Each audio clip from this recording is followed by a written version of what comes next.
Hey everybody, what's going on? It's Rick. I'm here with June reviews for the second week of June 2020. This is being filmed on June 17th. As you guys could tell by the screenshot when you clicked on this video, we did not watch many movies. Actually, we took a few days off from watching movies. We only watched 6 films in this period. I know I only held 3 up in the screenshot, but as you could see by the words above it, there were a few movies we watched in digital formats as well. So we're going to dive right in. This should be a shorter review video, a lot shorter than like the end of May that was a half an hour long. And the first thing we watched, Bridget and I watched Some Kind of Wonderful on Amazon Prime. A first time watch for both of us, a movie that was written by John Hughes. And thanks to the Dollar Tree Queen, Jessica, she gave me a bit of a fun fact about the movie, and it's kind of a spoiler fun fact, so earmuffs for the next 15 seconds.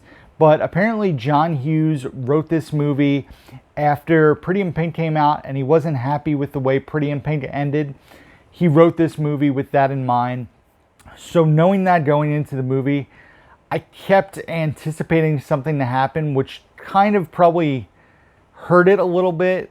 But also, the ending felt a little rushed to me because of what happens at the ending. So, earmuff, cover your ears. I don't know. So, the movie was so well done. It was a very well done, well cast movie. I really, really enjoyed this. Really can't believe this was my first time watching a movie like this. Definitely something I can see myself watching over and over. I know it does not have a Blu-ray release yet. I could see that happening if the new Paramount line of Blu-rays is successful, like Pretty in Pink just finally came out for the first time ever. I could see them releasing this on Blu-ray, but I probably should look into the DVD at some point. It's a fantastic teen comedy. The cast is well done. You get your classic teen comedy villain. There's good music, a love triangle, all that in the film. I gave it a 4 out of 5. I thought it was really well done. The 3 leads, Mary Stuart Masterson, I believe. Mary Stuart Masterson, right? Eric Stoltz and Leah Thompson, all very good in the film. Some Kind of Wonderful, like I said, give it a 4 out of 5. We watched on Amazon Prime. Next up, we watched this with RJ, and it is Toys, a movie that I definitely saw when I was younger. This came out when I was 8. So a movie I definitely watched as a kid, but not one I watched like regularly. It wasn't a repeat viewing film. So I remembered bits and pieces vaguely, but didn't remember it. Excuse me. Like I remember some movies that I watched over and over as a kid. It holds up pretty well in my opinion. Robin Williams is fantastic in the lead role. Joan Cusack, who plays his sister in the film, perfectly cast in the role that she played. I'm not going to get into spoilers. And then Robin Wright plays a co-worker of his who becomes his girlfriend. She was also very good in the movie. His uncle, played by Michael Gambon, is like the villain in the movie and a bit just too corny for me. This movie, it felt like it should have been rated PG, but then there were aspects of the film that for some reason they included in it and it made the movie PG-13, and it just felt like it didn't need to be in this movie, especially stuff with like Robin Williams and Robin Wright.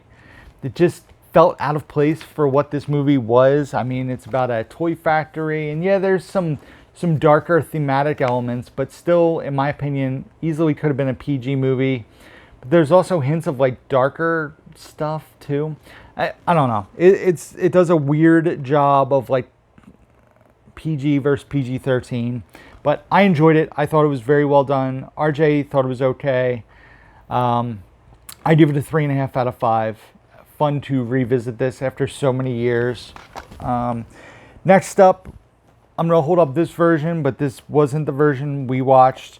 I've been wanting to show this to RJ, and it was on HBO Max. And they had the rated version because I own the unrated version on Blu-ray, and it doesn't feature the rated version of the film at all, which is weird. I wish they would have the rated version on Blu-ray as well. But it is Dodgeball, a true underdog story. And this movie is ridiculous, but it's fun. It's from 2004, and it's just a fun watch. RJ really liked this movie. Great performances from Justin Long, Vince Vaughn, Christine Taylor, Ben Stiller, all very funny in the movie. Very quotable lines and things that, it's a very quotable film. There are a few plot points / lines that are kind of cringeworthy 16 years later. There's an appearance from Lance Armstrong, and what he preaches in the last 16 years is kind of, and there's some lines that, like I said, a little bit cringy, but for the most part, the movie holds up, and it's very fun and mindless. 3.5 out of 5. Dodgeball, a true underdog story, is a fun watch. I do want to crack this open and watch the unrated version at some point, but just can't do so with RJ, or at least I have to wait some years till he watches it. Because I was reading about the differences in this movie, and it's more like an R-rated version of Dodgeball and not like a PG-13 plus version of Dodgeball. So next up was a first time watch for all three of us, Bridget, RJ, and myself. And wow, A Monster Calls. This movie was such a well done film. It's about a boy who's played by Louis McDougall.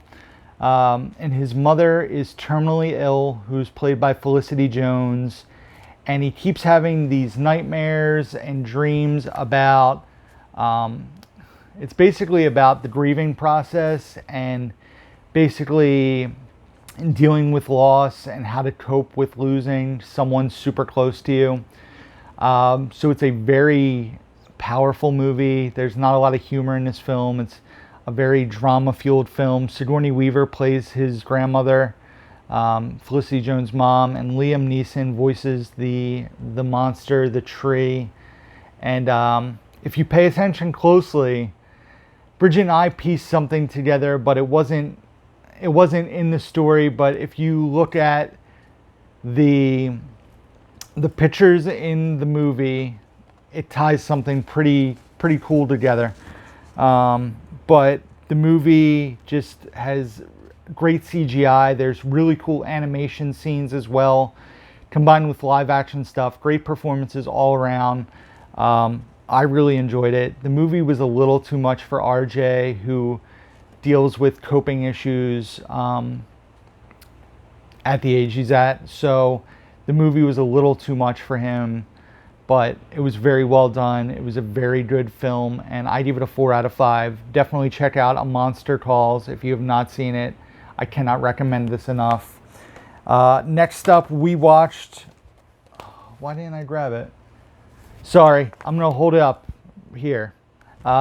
Is The Longest Yard. We watched it on DVD. I have a copy of it. I just didn't pull it because it's in a pile for another video that I have to film.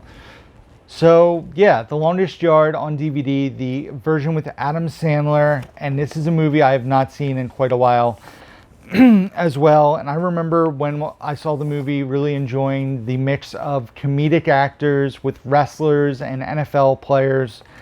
And there are so many familiar faces in the film. So not only do you have your three leads, Burt Reynolds, Chris Rock, and Adam Sandler, then you have people like Michael Irvin from the Dallas Cowboys. You have Terry Crews. You have Tracy Morgan.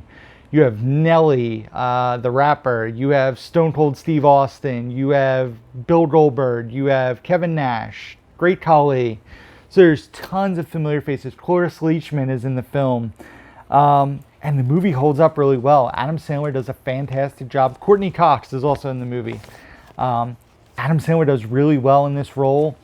Part of me wishes, like, I'm glad I could show it to RJ, even though before the movie started, I was reading the parental facts on it and had to have a talk with him about language that was in the film and how it's not, repeatable. It's not acceptable to be used, but for the context of the film, it just is how it is. And he's really good about that kind of stuff. But part of me wishes this was R-rated like the original Longest Yard, because you're in a prison.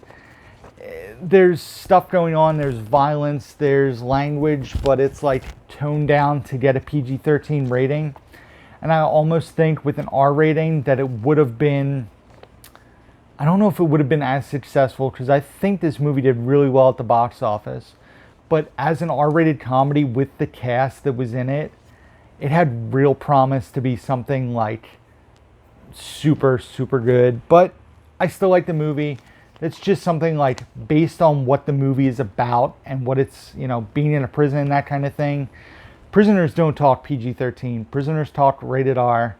And that's my only gripe. The movie's still good. I was glad to show it to RJ. I give it a 3.5 out of 5. Like I said, a very watchable film. And then the last movie we're going to talk about is Artemis Fowl, which we watched on Disney Plus. A movie that I was excited to take RJ to see in theaters when I saw trailers for it. I thought it looked like a fun family, like Men in Black movie, but with a kid and who I thought was going to be an alien creature, but just turns out to be a human with contacts. This movie was a big disappointment, and that is me being nice. It ended up being released on Disney Plus. Obviously, stuff's not being released in theaters currently yet. The movie starts out with Josh Gad, who is doing a poor man's impression of Batman. And, you know, I think Disney was worried about his character in the film being correlated with Olaf the Snowman. So not only does he have this ridiculous voice that he can't even keep up for the entire time he's on screen, he breaks into normal Josh Gad voice in several moments of the film. Excuse me. So not only does that happen, but he almost looks like a Hagrid ripoff from the Harry Potter films, which makes it every time he's on screen, it was distracting. I'm going to call out Crazy Joe right now. He said how this movie had several laugh out loud moments and Josh Gad was fantastic. I could not disagree more with him. Josh Gad, I don't think was done well in this movie. Poorly cast. It should have been somebody else. If you're that worried about Josh Gad talking with a normal voice, then cast somebody else, because him talking, "My name is Josh Gad, and I do it in this voice," like that's what I was watching. It was very distracting.